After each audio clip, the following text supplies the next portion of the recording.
बूढ़ी अम्मा की कहानी। किसी गांव में एक बूढ़ी अम्मा रहती थी। उनका नाम कुसुम था, लेकिन सब उन्हें प्यार से बूढ़ी अम्मा बुलाते थे। कुसुम अम्मा का जीवन संघर्ष और अनुभवों से भरा हुआ था। उनके सफ़ेद बाल, झुर्रियों से भरा चेहरा और उनकी आंखों की चमक ये साफ साफ बयां करती थी कि उनके पास कहने और सिखाने के लिए बहुत कुछ है। संघर्षों से भरा जीवन। बचपन से ही कुसुम अम्मा का जीवन कठिनाइयों से घिरा रहा। उनके माता पिता किसान थे और खेतों में कड़ी मेहनत करके परिवार का पेट पालते थे। कुसुम भी बचपन से ही अपने माता पिता का हाथ बंटाने लगी। हालांकि उनके मन में पढ़ाई का बहुत शौक था, लेकिन गरीबी के कारण स्कूल जाना मुश्किल था। एक बार गांव में सूखा पड़ा और परिवार को अपनी जमीन तक बेचनी पड़ी। तब कुसुम ने अपने परिवार को संभालने के लिए अपने सपनों को त्याग दिया। उन्होंने अलग अलग काम किए और घर का खर्च चलाया। शादी और नई चुनौतियां। कुसुम का विवाह पास के ही एक गांव के लड़के से हुआ। उनके पति ईमानदार और मेहनती इंसान थे, लेकिन गरीबी ने उन्हें भी जकड़ रखा था। शादी के बाद भी कुसुम ने घर और खेतों में काम करना जारी रखा। धीरे धीरे उन्होंने अपने बच्चों को पढ़ाया लिखाया, लेकिन नियति को शायद कुछ और ही मंजूर था। उनके पति का एक दुर्घटना में निधन हो गया। कुसुम अम्मा ने उस दर्द को सहते हुए अपने बच्चों की परवरिश अकेले की। उन्होंने सिलाई, कढ़ाई और मजदूरी करके अपने बच्चों को इस काबिल बनाया कि वे आत्मनिर्भर बन सकें। गांव की मार्ग के बच्चे बड़े होकर शहर चले गए, लेकिन कुसुम अम्मा ने गांव छोड़ने का फैसला नहीं किया। वह अपने छोटे से घर में रहने लगी और गांव वालों की मदद करने लगी। वह गांव के बच्चों को कहानियां सुनाती, बुजुर्गों के साथ बैठकर उनके दुख दर्द बांटती और महिलाओं को आत्मनिर्भर बनने के लिए प्रेरित करती। अम्मा का मानना था कि शिक्षा और आत्मनिर्भरता ही किसी व्यक्ति को सशक्त बना सकते हैं। एक प्रेरणादायक कहानी। गांव के बच्चों को अम्मा से बहुत लगाव था। हर शाम उनके घर के आंगन में बच्चे इकट्ठा होते और अम्मा उनसे जीवन के मूल्य, परिश्रम और ईमानदारी की कहानियां सुनाती। उनकी कहानियों में कभी राजा रानी होते, तो कभी साधारण लोग जो अपने संघर्षों से कुछ बड़ा हासिल करते। अम्मा की सबसे प्रिय कहानी थी ईमानदारी का फल। वह हमेशा कहती कि चाहे जीवन में कितनी भी कठिनाइयां आएं, अगर हम ईमानदार और मेहनती रहेंगे तो सफलता अवश्य मिलेगी। उनकी यह कहानी बच्चों को बहुत प्रेरित करती। अंत में एक सीख। कुसुम अम्मा का जीवन एक खुली किताब की तरह था, जिसमें हर पन्ना किसी न किसी सीख से भरा हुआ था। उन्होंने अपने संघर्षों और अनुभवों से यह सिखाया कि परिस्थितियां कितनी भी कठिन क्यों न हो, इंसान अपने साहस और मेहनत से उन्हें पार कर सकता है। गांव वालों के लिए अम्मा एक माँ, शिक्षक और प्रेरणा स्रोत थी। जब अम्मा का निधन हुआ तो पूरा गांव शोक में डूब गया। उनकी याद में गांव में एक पुस्तकालय बनवाया गया, जहां अम्मा की कहानियों और विचारों को संजोकर रखा गया। आज भी जब गांव के बच्चे उस पुस्तकालय में जाते हैं तो उन्हें ऐसा महसूस होता है जैसे अम्मा की आत्मा हर कोने में बसती है और कह रही हो, मेहनत और सच्चाई का रास्ता कभी गलत नहीं हो सकता। निष्कर्ष। बूढ़ी अम्मा की कहानी हमें ये सिखाती है कि जीवन में कठिनाइयों से घबराने के बजाय उनसे सीखना चाहिए। उनकी जीवन यात्रा ये संदेश देती है कि शिक्षा, परिश्रम और सच्चाई ही सफलता की कुंजी है। यहाँ एक लड़की की कहानी प्रस्तुत की गई है, जो जीवन में चुनौतियों का सामना करते हुए अपने सपनों को साकार करने का साहस करती है। सपनों की उड़ान। छोटे से गांव में पैदा हुई पूजा ने कभी नहीं सोचा था कि उसका जीवन एक दिन उसकी अपनी शर्तों पर चलेगा। वह गांव की उन लड़कियों में से थी जिन्हें हमेशा सिखाया जाता है कि उनके सपनों से ज्यादा जरूरी परिवार और समाज की इज्जत होती है। पूजा का परिवार एक साधारण किसान परिवार था। उसके पिता दिन भर खेतों में मेहनत करते और मां घर संभालती। पूजा का एक छोटा भाई भी था, जो स्कूल में पढ़ाई करता था। परिवार में लड़कियों की पढ़ाई को ज्यादा महत्व नहीं दिया जाता था, लेकिन पूजा की मां ने उसे पढ़ने की अनुमति दी थी। वह जानती थी कि पढ़ाई ही पूजा को एक बेहतर भविष्य दे सकती है। स्कूल के दिन। पूजा का स्कूल गांव से 3 किलोमीटर दूर था। हर दिन वह पैदल चलकर स्कूल जाती। रास्ते में कंकड़ भरे रास्ते, तेज धूप और बरसात के दिन उसे कभी नहीं रोक पाए। पूजा को पढ़ाई में बहुत रुचि थी और वह हमेशा अपनी कक्षा में अव्वल आती थी। स्कूल में टीचर भी उसकी मेहनत देखकर प्रभावित होते। उन्होंने पूजा के माता पिता को समझाया कि वह बहुत होनहार है और उसे आगे पढ़ने का मौका दिया जाए। लेकिन पूजा के पिता को ये बात पसंद नहीं आई। उनके हिसाब से लड़कियां ज्यादा पढ़ लिख कर आखिरकार शादी ही तो करती हैं। सपनों की पहली चुनौती। पूजा को 10वीं कक्षा के बाद पढ़ाई छोड़ने के लिए कहा गया। यह उसके लिए दिल तोड़ने वाली बात थी, लेकिन उसने हार मानने की बजाय अपने दादाजी से बात की। दादाजी उसके समर्थन में थे और उन्होंने पूजा के पिता को मनाने की कोशिश की। काफी बहस के बाद पूजा को शर्तों के साथ आगे बढ़ने की अनुमति मिली। शर्त ये थी कि वह अपने घर के सारे काम पूरे करने के बाद ही पढ़ाई कर सकती है। पूजा ने ये चुनौती स्वीकार की। सुबह जल्दी उठकर वह घर के सारे काम निपटाती, फिर स्कूल जाती और रात को देर तक पढ़ाई करती। शहर का सफर। 12वीं की परीक्षा में पूजा ने टॉप किया। अब उसे शहर जाकर कॉलेज में दाखिला लेना था। यह उसके लिए दूसरी बड़ी चुनौती थी। गांव में लड़कियों का अकेले शहर जाना बहुत बड़ी बात मानी जाती थी। लोगों ने पूजा के परिवार को तरह तरह की बातें सुनाई, लेकिन इस बार उसके पिता ने उसका साथ दिया। शहर में पूजा को एक छात्रावास में रहना पड़ा। शुरुआत में उसे बहुत दिक्कत हुई। वह गांव की सादगी और शहर की चकाचौंध में तालमेल नहीं बिठा पा रही थी। लेकिन धीरे धीरे उसने अपनी पढ़ाई पर ध्यान केंद्रित किया और अपनी मेहनत से सबका दिल जीत लिया। संघर्ष का दौर। कॉलेज की पढ़ाई के दौरान पूजा ने महसूस किया कि केवल पढ़ाई ही काफ़ी नहीं है। उसे अपनी आर्थिक स्थिति को भी सुधारना था। उसने पार्ट टाइम नौकरी करना शुरू कर दिया। दिन भर कॉलेज और नौकरी के बीच भाग दौड़ करती पूजा कभी कभी बहुत थक जाती, लेकिन उसने अपने सपनों को कभी धुंधला नहीं होने दिया। उसकी कड़ी मेहनत का फल मिला जब उसने कॉलेज से ग्रेजुएशन में टॉप किया। उसे एक बड़ी कंपनी में नौकरी का प्रस्ताव मिला। सपनों की उड़ान। पूजा ने कंपनी में काम करना शुरू किया और धीरे धीरे अपने परिवार की आर्थिक स्थिति को बेहतर बनाया। उसने अपने छोटे भाई की पढ़ाई का खर्च उठाया और अपने माता पिता को बेहतर जीवन दिया। आज पूजा अपने गांव की पहली लड़की है जो शहर में एक बड़ी कंपनी में काम करती है। वह गांव की अन्य लड़कियों के लिए प्रेरणा बन चुकी है। उसने साबित कर दिया कि अगर इरादे मजबूत हों तो कोई भी मुश्किल रास्ता नहीं रोक सकता। लालची औरत की कहानी। एक छोटे से गांव में एक औरत रहती थी जिसका नाम कमला था। कमला देखने में सुंदर थी, लेकिन उसके दिल में लालच भरा हुआ था। वह अपने जीवन में हर चीज से ज्यादा धन और संपत्ति चाहती थी। उसके पास जो कुछ भी था वह कभी उससे संतुष्ट नहीं होती थी। शुरुआत की कहानी। कमला का पति रामू एक ईमानदार किसान था। वह दिन रात मेहनत करता और जो कुछ भी कमाता उससे उनका घर चलता। हालांकि रामू की आमदनी बहुत ज्यादा नहीं थी, लेकिन वह खुशी खुशी अपने जीवन को सरलता से जीता था। दूसरी ओर कमला हमेशा रामू से ज्यादा धन कमाने की शिकायत करती। उसे हमेशा लगता था कि उसका पति उसकी इच्छाओं को पूरा नहीं कर पा रहा है। गांव में कई अमीर परिवार थे। कमला हमेशा उन महिलाओं को देखती जो सोने के गहने पहनती और महंगे कपड़े खरीदती। वह चाहती थी कि उसके पास भी वैसी ही संपत्ति हो, लेकिन रामू की ईमानदारी और सीमित कमाई के कारण ये संभव नहीं हो पाता था। जादुई अवसर। एक दिन कमला गांव के पास जंगल में लकड़ी इकट्ठा करने गई। वहां उसे एक बूढ़ी औरत मिली। वह औरत बहुत कमजोर और भूखी दिख रही थी। कमला ने पहले तो उसे अनदेखा करना चाहा, लेकिन बूढ़ी औरत ने उसे रोका और कहा, बेटी, क्या तुम मेरी मदद करोगी? मैं भूखी हूँ, मुझे खाने के लिए कुछ दे दो। कमला के मन में पहले तो लालच आया कि क्यों इस पर समय बर्बाद किया जाए, लेकिन फिर उसने सोचा कि हो सकता है इस बूढ़ी औरत के पास कुछ रहस्यमय शक्ति हो। उसने बूढ़ी औरत को अपने साथ घर ले जाकर खाना खिलाया। बूढ़ी औरत ने संतोषपूर्वक खाना खाया और कमला से कहा, तुमने मेरी मदद की है, इसलिए मैं तुम्हें एक वरदान देती हूँ। जो कुछ भी तुम चाहोगी वो तुम्हें मिलेगा, लेकिन याद रखना, लालच करना तुम्हारे लिए घातक हो सकता है। लालच की शुरुआत। कमला बहुत खुश हुई। उसने तुरंत वरदान का उपयोग करना शुरू किया। उसने सोने के गहने मांगे और कुछ ही समय में उसके पास ढेर सारे गहने आ गए। उसने महंगे कपड़े, बड़ा घर और अनगिनत धन संपत्ति मांगी। देखते ही देखते वह गांव की सबसे अमीर महिला बन गई। अब गांव के लोग उसे ईर्ष्या भरी निगाहों से देखते थे, लेकिन कमला की लालच खत्म होने का नाम ही नहीं ले रही थी। वह हर दिन कुछ नया मांगती। उसका घर खजाने से भर गया था, लेकिन उसकी भूख और बढ़ती जा रही थी। पड़ोसियों की ईर्ष्या। कमला का बदलता व्यवहार और उसकी संपत्ति देखकर पड़ोसी उससे जलने लगे। पहले जो लोग उसे अच्छा समझते थे, अब वे उससे दूरी बनाने लगे थे। रामू ने कई बार उसे समझाने की कोशिश की कि धन से ज्यादा जरूरी सुकून और रिश्ते होते हैं, लेकिन कमला को ये बात समझ नहीं आई। वह अब खुद को दूसरों से श्रेष्ठ समझने लगी थी। उसकी धन दौलत का दिखावा गांव के हर कोने में हो रहा था। उसने अपने पुराने दोस्तों और रिश्तेदारों से भी रिश्ता तोड़ लिया क्योंकि उसे लगता था कि वे उसकी बराबरी के नहीं हैं। सजा की शुरुआत। एक दिन कमला ने सोचा, अगर मैं पूरे गांव की जमीन खरीद लूं तो सब लोग मेरे अधीन हो जाएंगे। उसने जादुई वरदान का इस्तेमाल करते हुए गांव की सारी जमीन खरीदने की कोशिश की।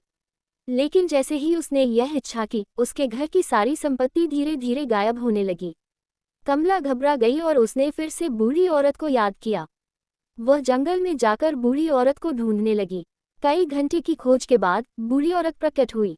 कमला ने रोते हुए उससे कहा, मुझे बचा लो, मेरी सारी संपत्ति गायब हो रही है, मैंने कुछ गलत नहीं किया। बूढ़ी औरत ने गुस्से से कहा, मैंने तुम्हें पहले ही चेतावनी दी थी कि लालच घातक है। तुमने अपनी इच्छाओं को सीमित नहीं किया और अपने लालच में सब कुछ गंवा दिया। कमला ने माफी मांगी और कहा कि वह अपनी गलती सुधारने के लिए तैयार है। बूढ़ी औरत ने कहा, तुम्हें अपनी गलतियों का प्रायश्चित करना होगा। अब से तुम्हारे पास सिर्फ उतना ही रहेगा जितना तुम्हारी जरूरतों के लिए जरूरी है। और याद रखना, अगर तुमने फिर से लालच किया तो तुम्हें और बड़ी सजा मिलेगी। सीख और अंत। कमला का सब कुछ चला गया। वह फिर से एक साधारण जीवन जीने लगी, लेकिन इस बार उसने सच्चाई और संतोष का महत्व समझ लिया। उसने दूसरों की मदद करना शुरू किया और अपनी इच्छाओं को सीमित कर लिया। गांव वालों ने भी उसे माफ कर दिया और उसे अपनी पुरानी जिंदगी में वापस स्वीकार कर लिया। कमला ने समझा कि असली खुशी धन में नहीं, बल्कि सुकून, प्यार और रिश्तों में होती है। निष्कर्ष, ये कहानी हमें सिखाती है कि लालच हमें अंधा बना सकता है और हमें हमारी सबसे मूल्यवान चीजों से दूर कर सकता है। सच्ची खुशी केवल संतोष और सरलता में ही मिलती है। ईमानदार गरीब की कहानी। बहुत समय पहले की बात है। एक छोटे से गांव में एक गरीब आदमी रहता था जिसका नाम रघु था। रघु बहुत ईमानदार और मेहनती था, लेकिन किस्मत ने उसका साथ नहीं दिया था। वह दिन रात खेतों में काम करता, फिर भी उसका पेट भरने के लिए पर्याप्त अनाज नहीं होता। रघु की मुश्किलें। रघु के पास एक छोटी सी झोपड़ी थी, जो टूटे हुए छप्पर और मिट्टी की दीवारों से बनी थी।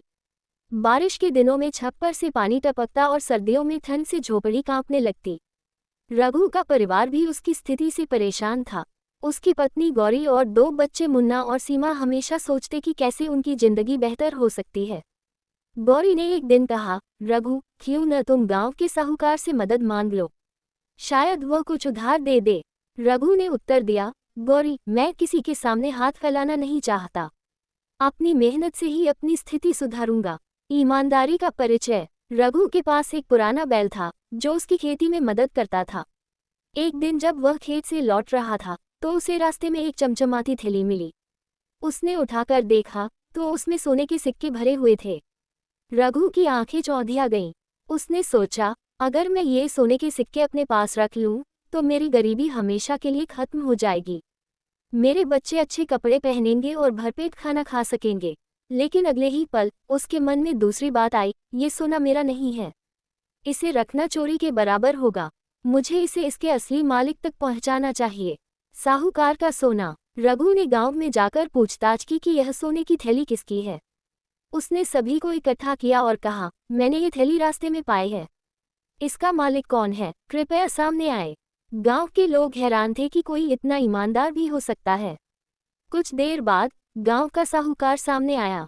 उसने कहा, ये थैली मेरी है, मैं इसे बाजार ले जा रहा था और रास्ते में कहीं गिरा दी। रघु ने साहूकार को वह थैली लौटा दी। साहूकार ने उसकी ईमानदारी की प्रशंसा की, लेकिन उसे कोई इनाम देने के बारे में नहीं सोचा। गरीबी और संघर्ष। थैली लौटाने के बाद रघु अपने घर लौट आया। उसकी पत्नी ने जब ये सुना तो वह थोड़ी निराश हुई। उसने कहा, इतनी बड़ी संपत्ति तुम्हारे पास थी, फिर भी तुमने उसे लौटा दिया। कम से कम हमारी गरीबी तो खत्म हो जाती। रघु ने मुस्कुराते हुए कहा, गौरी, अगर मैंने वह सोना रख लिया होता तो शायद हम अमीर बन जाते, लेकिन मैं अपनी आत्मा से नजरें नहीं मिला पाता। सच्चाई और ईमानदारी सबसे बड़ा धन है। चमत्कार। कुछ दिन बीते। एक सुबह रघु जब खेत जोतने जा रहा था, तो साहूकार ने उसे अपने घर बुलाया।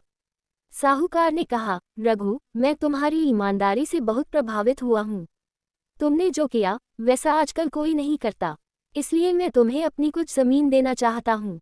उस पर खेती करो और अपनी स्थिति सुधारो। रघु ये सुनकर हैरान रह गया। उसने कहा, साहूकार जी, मैं आपकी जमीन नहीं ले सकता, यह आपकी मेहनत की कमाई है। साहूकार ने जवाब दिया, यह मेरी खुशी है और ये तुम्हारे जैसे ईमानदार इंसान के लिए मेरा कर्ज है। नई शुरुआत। साहूकार से मिली जमीन पर रघु ने मेहनत करना शुरू कर दिया। उसकी फसलें अब अच्छी होने लगीं। उसने अपनी ईमानदारी और मेहनत से धीरे धीरे अपनी गरीबी को दूर कर लिया। अब उसका परिवार खुश था और गांव के लोग उसकी ईमानदारी की मिसाल देते थे। सीख। इस कहानी से हमें ये सीख मिलती है कि कठिनाइयों के बावजूद ईमानदारी और सच्चाई का दामन कभी नहीं छोड़ना चाहिए। धन दौलत से ज़्यादा कीमती हमारे गुण और हमारे कर्म होते हैं। सच्चे इंसान को ईश्वर भी उसकी मेहनत का फल जरूर देता है।